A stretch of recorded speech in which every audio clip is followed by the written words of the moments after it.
व्यावसायिक gas cylinder 993 रुपयांनी महाग झाल्याने छोट्या व्यावसायिकांना याचा मोठा फटका बसणार आहे। याआधी गॅस मिळत नव्हता आणि त्यामुळे आधीच तोट्यात असताना आता गॅसच्या किमती वाढवल्याने आम्ही आमचा व्यवसाय चालवायचा कसा असा प्रश्न व्यावसायिकांनी उपस्थित केलेला आहे।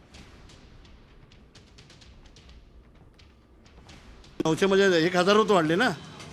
ते 7 रुपयासाठी काय एवढं म्हणजे हजारच झाले डायरेक्ट। आता हजारचे प्रमाणे किती झाले म्हणजे प्रत्येक गोष्टीला लागतोय ना। तो 5 रुपये तरी वाढवला लागणारच, कारण हा गॅसचा जो खर्च आहे तो गॅस पुरा दिवस चालवायला लागतो।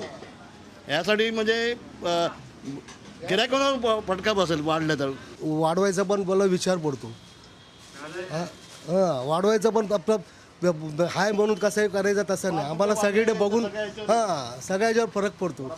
आता आमचा सगळ्यापासून आमचं म्हणजे बनवण्याची पद्धतीत ते जी मटेरियल आहे जेवढा लागतो तेवढा मटेरियल कोण टाकत नाही, त्याप्रमाणे आम्हाला जो वडा द्यायचा आहे त्या आमच्या पद्धतीने द्यायला लागतो, मग त्यावर फरक भरपूर पडतो।